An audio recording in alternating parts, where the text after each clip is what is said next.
Late autumn brought a chill to the orchard's air as leaves crunched beneath her feet.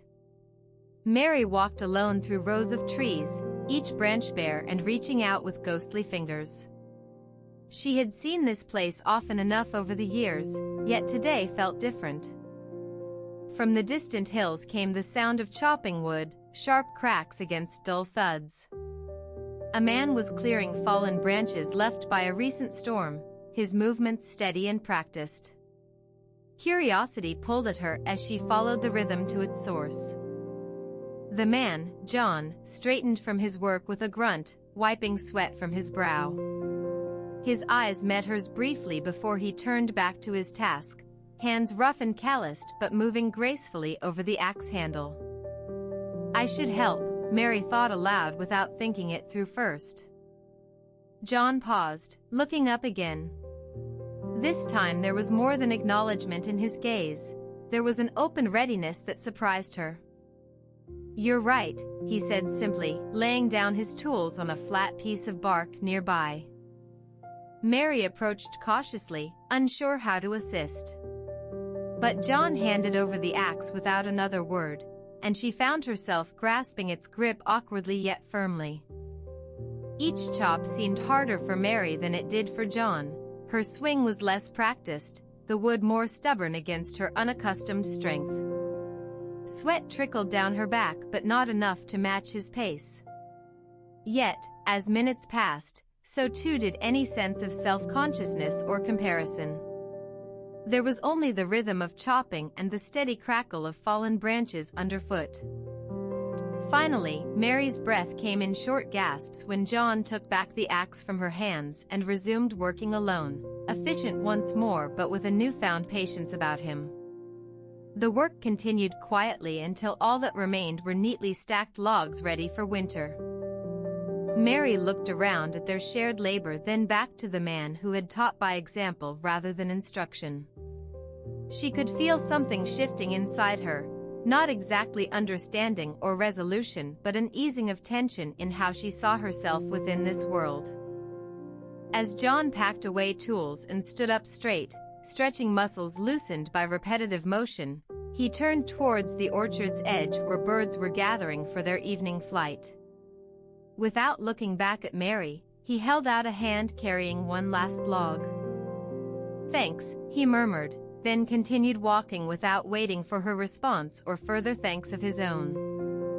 Mary watched him go until he faded into the trees beyond, leaving behind only the sound of shifting leaves and settling logs under the dimming sky. She found herself reaching up to touch where a branch had brushed against her cheek during their work, remembering the coolness of it there. You're listening to the Empty Teahouse. The lantern flame steadied once more, and Mary turned to leave the orchard's chill. A young woodcutter approached a weaver's shop on his way home, pausing beneath its drying yarn. A young woodcutter approached a weaver's shop on his way home. The porch behind it was cluttered with skeins of yarn and scraps of fabric drying in the afternoon sun. He paused there to catch his breath from the day's work. The door creaked open, and an old woman shuffled out carrying a small wooden tray filled with cups of steaming tea. She looked at him and smiled warmly without speaking. The woodcutter returned her smile, feeling at ease in her quiet presence. He noticed that one of her fingers was stiff from years of weaving. "Is this seat taken?" he asked, nodding towards an empty chair under the awning. The old woman shook her head. "No," she said softly. She set down the tray and began carefully pouring tea into 2 cups with a pair of mismatched spoons. The woodcutter sat beside her and took his cup from her outstretched hand, feeling the heat through the thin porcelain. They sipped in silence for a while. Raindrops had left streaks on the window glass behind them. Outside, the bamboo grove rustled gently with an unseen breeze. "Can I help you fix this?" he asked suddenly, noticing that one of her cups was cracked at the rim. The old woman looked down and smiled again, more deeply than before. "No need," she said. "It's too late for me to worry about such things. But I can mend it. It won't take long." He studied the crack closely. His fingers were rough from wielding an axe all day but practiced at quick repairs. The old woman gazed out over her shop, as if seeing something far away and forgotten. "You're kind," she said softly, more to herself than him. She lifted a wooden lid from a drawer beneath the counter and pulled out a small box. Inside was a collection of broken cups and teacups, each one collected but not yet fixed. "Would you like to fix them?" she asked after a moment. The woodcutter's eyes widened slightly at this unspoken request. He nodded, feeling something stir within him as he reached for the first cup. The old woman watched him work, her expression calm and appreciative. As he picked up each cracked piece with care and set it aside to mend later, she spoke again. "It takes time to learn what's worth fixing." He looked at her but did not speak. He understood the weight of her words through his hands on these pieces, each one a fragment of life's fleeting moments. They sat together and shared quiet for some time more before he left, carrying several cups and saucers back into town with him. The old woman remained where she was, watching him go until he disappeared around a corner. As the door closed behind her once more, she picked up a single cup and wrapped her fingers carefully around it. The sound of her wooden spoons clinking against each other echoed softly in the afternoon air, as she continued to pour tea into cups that would soon be mended by gentle hands. A shadow of a leaf drifted across her tray in the afternoon sun. In late autumn, as leaves painted the orchard red and green, Eiko sat among the apple trees, watching the fallen fruit like jewels scattered at her feet. In late autumn, as the orchard's leaves turned to gold and crimson, the chill air hinted at winter's approach. On a cool afternoon, Eiko sat quietly among the apple trees, her hands folded in her lap, watching the fallen fruit littering the ground like red and green jewels. A creak from nearby had Eiko looking out to see an old woman entering the orchard, carrying a small basket and a jug of water. She was stooped but moved with determination, her eyes searching for something among the trees. Eiko rose to meet her, sensing there might be work to be done. "Hello," she said, her voice soft. The woman paused, then smiled and nodded at Eiko before continuing towards the middle of the orchard. "Are you looking for anything in particular?" Eiko asked as she approached, holding out a hand to take some weight from the basket. The old woman hesitated, then handed over half the burden. "Yes," she replied simply. "I'm looking for my friend." Eiko nodded but said nothing, merely walked beside her while they searched together between the trunks of the trees. The ground was littered with wind-blown apples and twigs that snapped underfoot. After a few minutes of quiet walking, Eiko spoke again. "Do you come here often?" The woman looked at her sharply for a moment before answering softly. "Every year, around this time."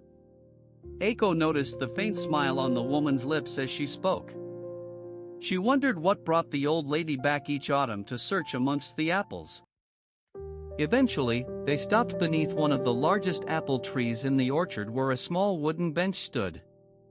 The woman sighed heavily and placed her basket gently beside it before sinking down onto the seat, her shoulders drooping with weariness. Eiko fetched water from her own jug and offered some to the old lady, who gratefully accepted a cupful, holding it for a moment without drinking, just looking at it as if it held some secret.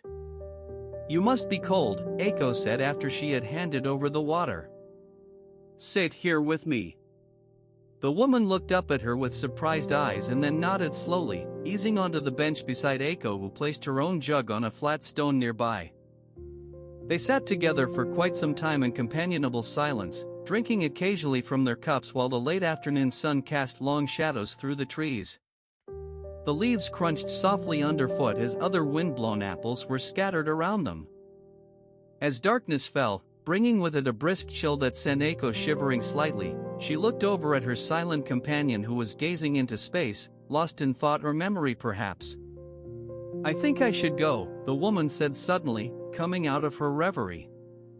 She wrapped the neck of the jug around one arm and picked up her basket with the other. Eiko stood up to see her off, noticing how frail she looked now that daylight was fading. Wait just a moment. She fetched an old woolen shawl from inside her coat pockets and laid it over the woman's shoulders, who turned to look at her in surprise. The touch of warmth seemed to ease the tension on her face. "Thank you," the woman said quietly, tucking in the corners of the shawl around herself like a protective shield against the cold. Eiko only nodded and watched as the old lady made her way slowly down the orchard path towards home, wondering briefly what had brought her here every year to wander amongst the fallen fruit. But she didn't need an answer, knowing that her small offering of warmth might have helped was enough. As Eiko turned back towards her own house, the last light of evening painted the apple trees in a soft glow and cast long shadows behind them. She could hear faint rustling of leaves as another gust of wind swept through, scattering more apples onto the ground beneath them. The quiet night air held just the hint of frosty breath, and Eiko wrapped her arms around herself tightly to ward off the chill. The orchard was empty once more, save for the red and green fallen jewels among the trees, waiting silently in the darkening evening. Somewhere nearby, an apple crunched underfoot in the silent orchard. The next morning, sunlight slanted through gaps in clay walls of a village alley. A potter sat by her door, surrounded by tools and bowls. In the quiet alley between two clay walls, sunlight slanted through gaps in the weathered bricks. At one end of the narrow passage, a potter sat by her door, hands still damp from shaping bowls and vases earlier that morning. Her work table was cluttered with tools and scraps of hardened earth. A man walked slowly down the alley, his steps soft on worn stones. He paused at the potter's doorway, hesitating before stepping inside. She looked up from where she had been wiping her hands clean in a bucket of water beside her stool. "Good morning," he said quietly, offering a small smile that didn't quite reach his eyes. She nodded back without speaking and pointed to an old wooden chair set just for visitors next to the work table. He sat down carefully, keeping his gaze low as if afraid to intrude further into her private space. For several minutes, neither of them spoke. The sound of dripping water from the bucket was the only noise besides the soft rustle of leaves somewhere outside the alley walls. She resumed her cleaning work while he watched silently, observing how each movement was precise and practiced. Eventually, she set down her rag and faced him directly. "You're looking for something," she said softly, though it wasn't a question. He swallowed hard, then nodded slowly. "I am," he admitted. "But I'm not sure what it is." She leaned back in her chair slightly and regarded him with a steady gaze that seemed to see right through the uncertainty written across his face. Then she reached into a drawer beside them and pulled out a small clay bowl, smooth yet imperfect. "Is this more like what you're searching for?" She held it out towards him gently. He took it in both hands as if handling something fragile. The texture was cool against his palms. The edges felt worn but reassuringly real under his fingertips. For a moment, he closed his eyes and let himself be absorbed by its weight and feel. When he opened them again, she watched patiently without saying another word or moving. It was clear to him that this simple object held some kind of answer or clue he had been seeking for so long. "Thank you," he whispered at last, setting the bowl carefully back on her table. He stood up and bowed his head slightly in gratitude before turning to leave. The clay walls of the alley seemed darker suddenly as he stepped into shadow. She waited until she heard him walking away down the narrow passage. Then she leaned over the bucket again, dipping her hands once more beneath the cool water and watching droplets fall back with small plops onto the surface. The shadow of a bird flitted across worn stones outside the potter's door at dawn. Under the wooden bridge over the small stream, Old Man Tan watched his fishing line trail into cool water as a young woman approached from the village side. Under the wooden bridge over the small stream, Old Man Tan sat by the water's edge, his fishing line trailing into the cool current. His line was often idle for hours, But today he noticed a young woman walking towards him from the village side of the bridge. She carried a bundle under her arm and looked like she might be heading home. "May I sit here?" she asked gently as she approached. Tan nodded, not looking up from his fishing pole. The woman sat beside him without another word, placing her bundle down next to her. The sound of running water filled the air around them, along with the distant call of a bird flying overhead. Tan felt something shifting in the quiet rhythm of their shared silence. Perhaps it was the way she crossed one leg over the other and rested her arm on the wooden edge, the small movements that hinted at the day's fatigue rather than anxiety. Or perhaps it was just the stillness they had both chosen for this moment together. After a time, the woman reached into her bundle and pulled out a pair of worn slippers she slipped off her feet. She then took out a small hand mirror, opened it carefully with 2 fingers, and began to comb through her hair with an old wooden brush that seemed to have seen many years' use. Tan watched as her reflection showed the stream's ripples dancing across the surface. As if sensing his eyes upon her, she turned slightly toward him but did not look directly at him. "You're looking for fish," she said softly, pointing down at his line which now twitched in the current's pull. Tan replied with another nod and pointed to the bundle beside her. "What's that?" She smiled faintly as she opened it again to reveal a pile of colorful fabric scraps. "I meant clothes. This is my kit." Tan picked up one of the fragments, feeling its weight between his fingers before passing it back. "It takes patience," he observed. The woman nodded in agreement. "Like fishing, I suppose." She continued combing her hair, and after a moment, she began to hum a tune that was familiar but distant, something perhaps from childhood, a lullaby or a song of farewell. Tan felt his own line tighten suddenly. He quickly reeled it in, catching a small trout flopping weakly on the end. He cleaned the fish with practiced hands and laid it gently beside her kit. "This will keep you warm tonight," he said simply. The woman looked down at the fish, then up at Tan.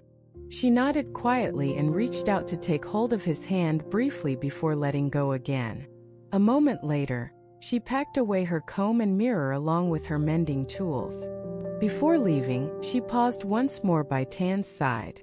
"Thank you for sharing your catch," she said sincerely. Tan merely smiled, watching as she slipped on her slippers and continued along the path back to the village. As she walked away, he picked up his fishing line again and cast it out into the stream, following the ripples with his gaze until they disappeared beneath the surface. The last rays of sunlight glinted off the water, then faded away, leaving only mist and whispers behind. The lamps dim at the empty tea house. Until tomorrow.